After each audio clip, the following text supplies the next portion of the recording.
Quand un évitant se ferme, la première chose que tu remarques, ce n'est pas que c'est fini. C'est que la logique a changé. Les conversations qui coulaient naturellement semblent maintenant forcées, la proximité qu'il recherchait avant, il l'évite désormais. Et tout ce que tu faisais pour maintenir le lien ne produit plus le même effet. Il n'est pas parti, mais il a cessé d'être disponible. Et c'est là que commence la confusion. Parce que de l'extérieur, cette fermeture ressemble à une seule chose, de la distance. Ton esprit cherche une explication simple. Tu as fait quelque chose de mal, il a perdu son intérêt, il a rencontré quelqu'un d'autre. Mais aucune de ces explications ne correspond vraiment à ce que tu observes. Parce que quand un évitant se ferme face à toi, ce n'est pas qu'une seule chose qui se produit. Ce sont trois dynamiques qui opèrent en même temps, chacune alimentant les autres, créant ce mur que tu n'arrives pas à franchir.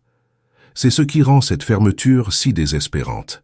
Il n'y a pas de scène claire que tu peux pointer du doigt, seulement des signaux contradictoires, et cette sensation que quelque chose a changé sans que tu saches exactement quoi.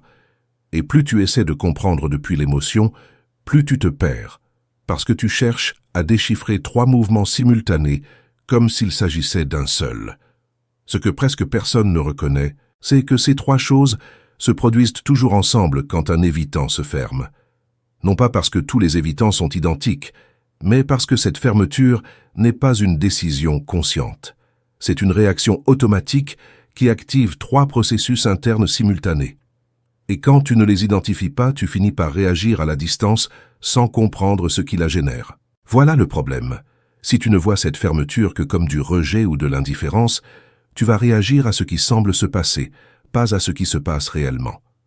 Et cette différence détermine si la fermeture devient permanente ou si c'est un moment que vous pouvez traverser. Aujourd'hui, je vais te montrer exactement quelles sont ces trois choses qui se produisent quand un évitant se ferme face à toi. Pas de théorie, pas d'interprétation vague. Les trois dynamiques concrètes qui opèrent simultanément, comment les reconnaître en temps réel et ce que chacune signifie pour ta façon de réagir. La première chose qui se produit, c'est l'activation de son système de protection émotionnelle. Quand un évitant commence à sentir que la proximité augmente, que la connexion s'approfondit ou que quelqu'un commence à avoir besoin de lui de façon plus régulière, son système interne interprète cela comme une menace. Ce n'est pas qu'il pense consciemment que tu es menaçante ou que la relation est dangereuse, c'est que sa réponse automatique face à l'intimité croissante est de créer de l'espace pour reprendre le contrôle sur son monde émotionnel. Ce système s'active sans qu'il prenne de décision à ce sujet. Un jour, vous êtes connectés, vous partagez, vous passez du temps ensemble, et le lendemain, tu remarques que quelque chose a changé. Les réponses sont plus courtes, les projets sont reportés, l'énergie qu'il mettait dans la relation diminue visiblement. Il n'y a pas eu de dispute, pas de conflit clair, simplement son système a décidé qu'il avait besoin de distance pour se sentir à nouveau en sécurité. Cette activation ne signifie pas qu'il a cessé de vouloir la relation ou qu'il a perdu son intérêt pour toi. Cela signifie que son seuil de proximité a été atteint et que sa façon automatique de gérer cela, c'est de se retirer. Pense à cela comme un thermostat émotionnel qui s'active quand la température monte trop haut. La proximité peut te sembler confortable, voire souhaitable, mais pour lui, elle représente un niveau de vulnérabilité que son système ne tolère pas bien. Alors il crée de la distance pour faire baisser cette température émotionnelle et revenir à un niveau où il se sent en contrôle. L'important ici, c'est de reconnaître que cette réaction se produit en lui, non pas parce que tu as fait quelque chose d'incorrect. Tu as pu être parfaitement raisonnable, aimante, respectueuse, et malgré tout son système va réagir de cette manière quand l'intimité franchit sa limite interne. Quand cette protection s'active, ce que tu vois de l'extérieur, c'est quelqu'un qui devient moins accessible émotionnellement. Il cesse de partager ce qu'il pense ou ressent avec la même ouverture qu'avant. Ses réponses deviennent plus superficielles, plus orientées vers le maintien des choses, à un niveau fonctionnel mais sans véritable profondeur. Il peut continuer à te répondre, il peut continuer à te voir, mais la qualité de la connexion change radicalement. Et cela génère une confusion énorme, parce qu'il n'y a rien de concret que tu peux désigner comme étant le problème. Il y a seulement cette sensation persistante que quelque chose s'est perdu. Ce qui rend cette fermeture particulièrement déroutante, c'est qu'elle peut survenir juste après des moments de grande connexion. Vous avez peut-être eu une conversation profonde, un week-end formidable ensemble, ou un moment où la vulnérabilité était authentique et réciproque. Et c'est précisément pour cela que, quelques jours plus tard, tu remarques le retrait. Parce que ces moments de connexion réelle sont ceux qui activent le plus son système de protection. L'intimité véritable ne le rapproche pas davantage, elle l'effraie davantage. Et ce paradoxe est ce qui maintient beaucoup de personnes complètement perdues parce qu'elles fonctionnent selon la logique que plus de connexion devrait générer plus de proximité, alors que pour un évitant, plus de connexion génère plus de besoin d'espace. La deuxième chose qui se produit simultanément, c'est qu'il entre dans un état de dérégulation émotionnelle interne. Dérégulation signifie que ces émotions deviennent accablantes et difficiles à gérer, mais contrairement à ce que beaucoup imaginent, cette dérégulation ne se manifeste pas par des explosions dramatiques ou des crises visibles. Elle se manifeste par un retrait silencieux. Quand un évitant se sent submergé émotionnellement, sa réponse n'est pas d'exprimer ses émotions, ni de chercher du soutien pour les traiter. Sa réponse est de s'en déconnecter et de s'éloigner de ce qui les génère. Et dans ce cas, ce qui les génère, c'est toi, la relation, l'intimité que vous avez construite ensemble. Cette dérégulation se produit parce que les émotions intenses, surtout celles liées à la proximité et à la dépendance, activent en lui une sensation interne de danger. Ce n'est pas qu'il pense consciemment que tu mets son bien-être en danger, mais son système émotionnel interprète la vulnérabilité qui accompagne l'intimité comme quelque chose qu'il doit éviter. Alors, au lieu de ressentir et de traiter ce qu'il vit, sa stratégie est de l'éteindre. Et la façon la plus efficace qu'il connaisse pour éteindre des émotions intenses, c'est de s'éloigner de la source qui les génère. C'est pourquoi tu remarques ce changement si marqué dans sa disponibilité émotionnelle. Ce n'est pas qu'il a cessé de ressentir, c'est qu'il ressent trop, et que son seul outil pour gérer cela, c'est de créer de la distance. Pendant cette dérégulation, ce que tu vis de ton côté, c'est une version de lui qui semble froide, déconnectée et parfois même indifférente. Mais ce qui se passe réellement, c'est qu'il gère un niveau d'activation émotionnelle interne qu'il ne sait pas comment traiter autrement. L'ironie, c'est que plus vous avez été proche avant la fermeture, plus la dérégulation qu'il vit maintenant est intense. Parce que la proximité authentique génère des émotions authentiques, et ces émotions authentiques sont précisément ce que son système ne sait pas gérer sans se retirer. Donc la fermeture n'est pas la preuve que la connexion n'avait pas d'importance. Bien souvent, c'est la preuve qu'elle en avait, et c'est précisément ce qui l'a submergée. Reconnaître cette dérégulation change complètement la façon dont tu interprètes son comportement. Quand tu le vois se retirer, tu ne vois pas du rejet. Tu vois quelqu'un qui essaye de gérer un niveau d'intensité émotionnelle pour lequel il n'a pas les outils nécessaires pour le traiter autrement. Et c'est là que ta réaction importe énormément. Si tu poursuis, si tu exiges des explications, si tu essayes de forcer une reconnexion immédiate, ce que tu fais, c'est augmenter l'intensité émotionnelle qu'il essaie déjà de fuir, ce qui ne fait que renforcer son besoin de créer encore plus de distance. Mais si tu reconnais qu'il est en dérégulation et que tu lui donnes de l'espace sans disparaître complètement, sans le punir par le silence ou l'indifférence, tu lui permets de se réguler à nouveau sans sentir que la relation est une menace qu'il doit abandonner. Pendant cette période de dérégulation, beaucoup de personnes commettent l'erreur d'essayer d'aider ou de réparer ce qui se passe. Elles envoient de longs messages expliquant leurs sentiments, offrent des solutions, proposent des conversations pour clarifier les choses. Mais tout cela, même si cela vient d'un endroit de bonne intention, augmente la pression émotionnelle qu'il essaie de réduire.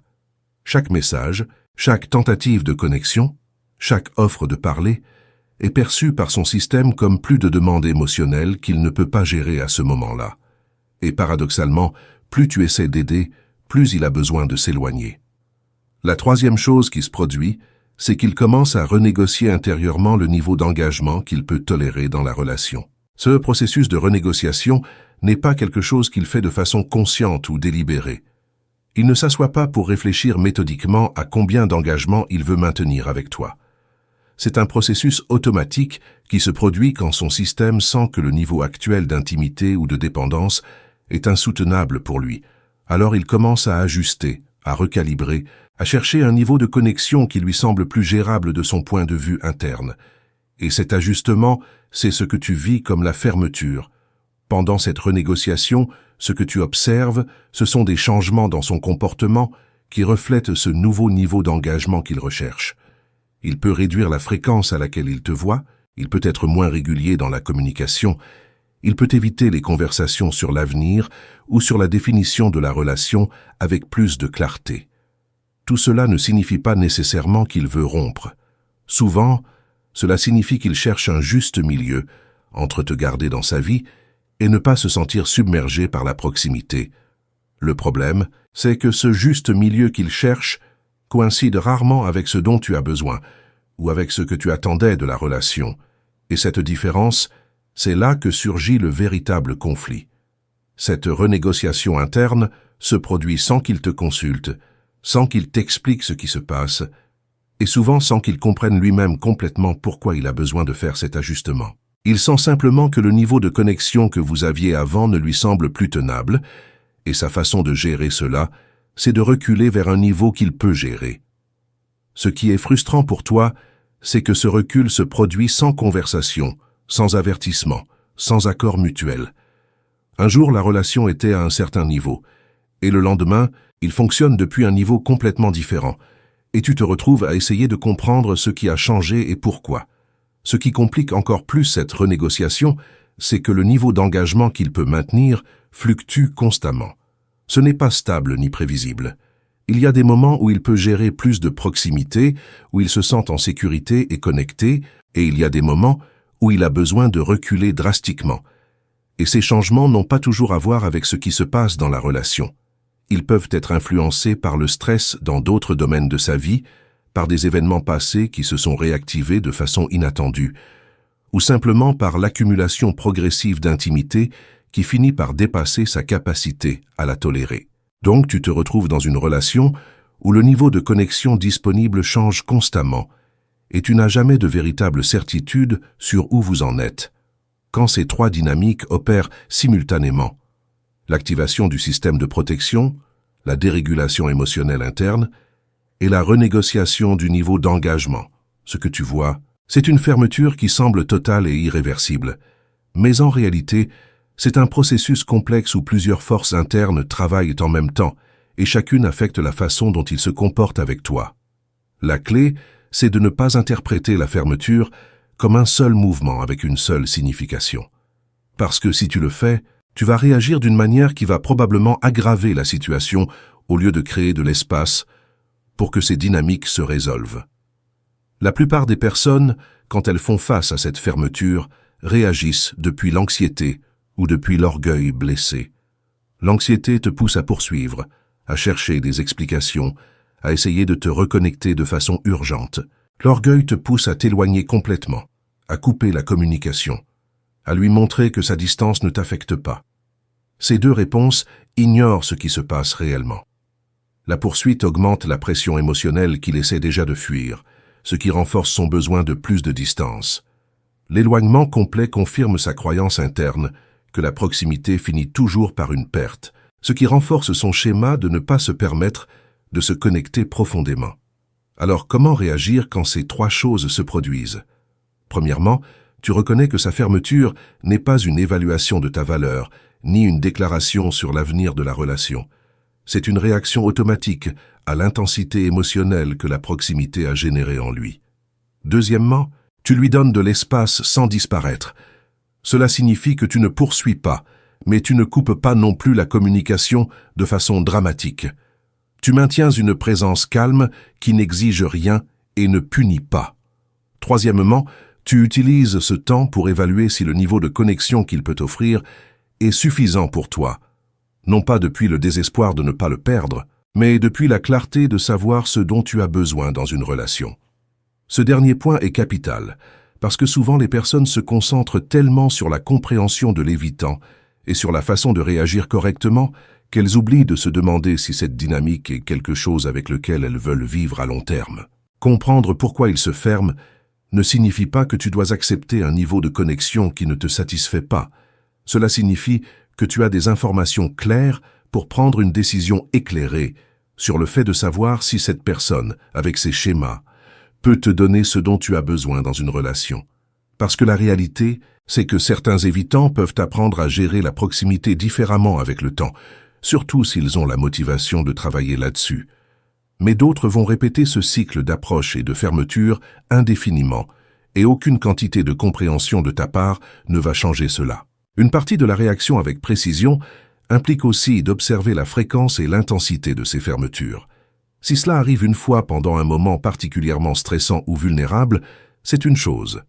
Si c'est un schéma qui se répète chaque fois que la relation atteint un certain niveau de profondeur, c'est quelque chose de complètement différent. La fréquence te dit, si tu vois une réaction occasionnelle face à des circonstances spécifiques, ou un schéma ancré qui va déterminer la dynamique de toute relation que cette personne essaie d'avoir. Et cette distinction importe énormément quand tu décides combien d'efforts et de patience tu es prête à investir. Quelque chose que beaucoup de personnes ne considèrent pas, c'est comment ces fermetures affectent ta propre stabilité émotionnelle à long terme. Vivre avec quelqu'un dont le niveau de disponibilité émotionnelle fluctue constamment te maintient dans un état d'incertitude chronique. Tu ne sais jamais quand le prochain retrait va arriver, tu ne peux jamais te détendre complètement dans la connexion parce qu'une partie de toi attend toujours que le mur se relève à nouveau. Et cette anxiété constante, cette impossibilité de te sentir en sécurité dans la relation, a un coût cumulatif que tu ne reconnais souvent pas jusqu'à ce que tu aies vécu longtemps ainsi. Tu t'habitues aux montagnes russes émotionnelles, tu commences à normaliser l'inconstance, et finalement tu perds de vue ce qu'une relation stable et sécurisante devrait te faire ressentir. Reconnaître ces trois dynamiques te permet de voir que son comportement suit un schéma prévisible, ce qui réduit une partie de la confusion et du chaos émotionnel généré par le fait de ne pas savoir ce qui se passe. Mais cela te donne aussi des informations cruciales pour savoir si c'est un schéma que tu peux accompagner à long terme ou si tu as besoin d'une relation qui offre plus de régularité et de profondeur émotionnelle. Parce qu'une fois que tu comprends le schéma, tu ne peux plus te dire que les choses vont changer si tu es simplement plus patiente, plus compréhensive ou plus parfaite dans ta façon de réagir. Le schéma va continuer, jusqu'à ce qu'il décide de faire le travail interne nécessaire pour le changer, et cette décision n'est pas entre tes mains. Quand ces trois dynamiques opèrent, ce dont il a besoin intérieurement, c'est du temps pour que son système se calme, pour que la dérégulation diminue et pour qu'il puisse se recalibrer sans sentir de pression externe. Mais ce dont tu as besoin, toi, c'est de la clarté sur le fait de savoir si ce schéma est temporaire ou permanent, et si le niveau de connexion qu'il peut offrir après cette fermeture est suffisant pour construire quelque chose de réel. Et ces deux besoins ne sont pas toujours compatibles au même moment. C'est pourquoi beaucoup de relations avec des évitants restent piégées dans ce cycle, où personne n'obtient vraiment ce dont il a besoin, mais personne n'a la clarté pour rompre non plus. Ce qui change cette dynamique, c'est quand tu cesses de réagir à la fermeture depuis l'émotion immédiate et que tu commences à l'observer depuis la compréhension de ce qui se passe. Quand tu peux voir les trois choses opérer simultanément, son système qui se protège, sa dérégulation émotionnelle et sa renégociation de l'engagement, tu peux réagir avec plus de précision. Cela ne signifie pas que tu dois tolérer n'importe quel niveau de distance ou d'inconstance. Cela signifie que tu peux décider comment réagir depuis un endroit de clarté, au lieu de réagir depuis la confusion ou la peur. Si tu décides de lui donner de l'espace, fais-le sans drame, sans annonce, sans tentative de le faire se sentir coupable. Réduis simplement ton initiative, maintiens des réponses cordiales quand il s'approche, mais ne force pas l'interaction. Cela lui permet de se réguler sans sentir qu'il a perdu la connexion complètement, ce qui est souvent ce dont il a besoin pour pouvoir revenir. Si tu décides que ce schéma n'est pas tenable pour toi, communique-le avec clarté, sans ressentiment, sans tentative de le changer. Reconnais simplement que ce qu'il peut t'offrir et ce dont tu as besoin ne sont pas alignés, et agis en conséquence. Il est aussi important de reconnaître que ta réaction pendant ces fermetures établit un précédent pour la façon dont la relation va fonctionner à long terme. Si chaque fois qu'il se ferme, tu poursuis, tu exiges ou tu crées du drame, tu lui enseignes que sa fermeture génère exactement le type d'intensité émotionnelle qu'il essaie d'éviter, ce qui rend plus probable que la prochaine fermeture sera plus longue et plus profonde. Mais si tu réagis avec stabilité, avec un espace calme, avec une présence sans pression, tu démontres que la proximité avec toi n'a pas besoin de venir avec du chaos émotionnel. Et cela peut, avec le temps, faire que son système se sente moins menacé par l'intimité. Cependant, ce n'est pas une garantie. Certains évitants, peu importe à quel point tu réagis bien, vont continuer à se fermer chaque fois que la connexion s'approfondit parce que leur capacité à tolérer l'intimité est profondément limitée. Et c'est là que tu as besoin d'être brutalement honnête avec toi-même sur le fait de savoir si tu peux vivre avec ce niveau de connexion intermittent ou si tu as besoin de quelque chose de plus régulier et profond pour te sentir satisfaite dans une relation. La partie la plus difficile de ce processus, c'est d'accepter que tu ne peux pas contrôler s'il décide de travailler sur ses schémas ou s'il va simplement répéter le cycle avec chaque personne qui s'approche trop près. La seule chose que tu peux contrôler, c'est ta réaction, ta clarté sur ce dont tu as besoin, et ta disposition à accepter seulement des relations qui te donnent cela. Parce que comprendre pourquoi un évitant se ferme est précieux, mais rester dans une relation qui ne te satisfait pas parce que maintenant tu comprends pourquoi cela se passe n'est pas suffisant. La compréhension te donne des outils pour mieux réagir, mais elle ne t'oblige pas à rester dans des dynamiques qui te vident émotionnellement. Observer comment il gère ces fermetures te donne aussi des informations précieuses sur son niveau de conscience de soi et sa disposition à changer. Certains évitants, après s'être fermés, finissent par reconnaître le schéma et peuvent en parler avec une certaine clarté. D'autres ne mentionnent jamais ce qui s'est passé, ne reconnaissent jamais le retrait, et reviennent simplement comme si rien ne s'était produit. Cette différence te dit beaucoup sur s'il y a une capacité de croissance, ou si tu vois un schéma fixe qui ne va pas changer sans intervention professionnelle significative. Il y a une différence entre quelqu'un qui se ferme parce qu'il apprend à gérer l'intimité et qui a encore des rechutes occasionnelles, versus quelqu'un qui se ferme comme sa stratégie principale pour n'importe quel niveau de proximité. Le premier montre une progression avec le temps. Les fermetures deviennent moins fréquentes ou moins intenses. Il y a des conversations sur ce qui s'est passé. Il y a une reconnaissance du schéma. Le second répète simplement le cycle sans changement visible, sans conversation, sans signe que quelque chose de différent se produit intérieurement. Et cette distinction est capitale, parce qu'elle détermine si ta patience et ta compréhension sont investis dans quelque chose qui a le potentiel d'évoluer ou dans quelque chose qui va rester statique indéfiniment. Quand un évitant se ferme et que ces trois choses se produisent, ton pouvoir n'est pas dans le fait de le faire changer. Ton pouvoir est dans la reconnaissance du schéma avec clarté, dans le fait de réagir de façon à ne pas l'aggraver, et dans la décision de savoir si le niveau de connexion que cette personne peut maintenir est compatible avec ce dont tu as besoin pour te sentir satisfaite dans une relation. Cette décision n'est pas facile, mais c'est la seule qui te redonne vraiment le contrôle sur ta propre vie émotionnelle. Si tu as vécu cette fermeture, si tu as ressenti cette confusion de ne pas savoir ce qui a changé ou pourquoi, tu as maintenant une image plus claire de ce qui se passe réellement. Ce n'est pas du simple rejet, ce n'est pas de la simple indifférence. Ce sont trois processus internes qui opèrent en même temps, chacun alimentant l'autre, créant ce mur qui semble impossible à franchir. Et quand tu comprends cela, tu peux cesser de te blâmer, cesser de chercher des explications qui n'arrivent jamais, et commencer à prendre des décisions depuis la clarté plutôt que depuis le désespoir. Dis-moi dans les commentaires si tu as reconnu ces trois dynamiques chez quelqu'un de proche, et comment tu as géré cette fermeture. Si cette vidéo t'a aidé à voir le schéma avec plus de clarté, mets un like, abonne-toi pour plus de contenu sur les dynamiques relationnelles et partage ceci avec quelqu'un qui a besoin de comprendre ce qui se passe réellement quand un évitant se ferme. Merci d'avoir regardé.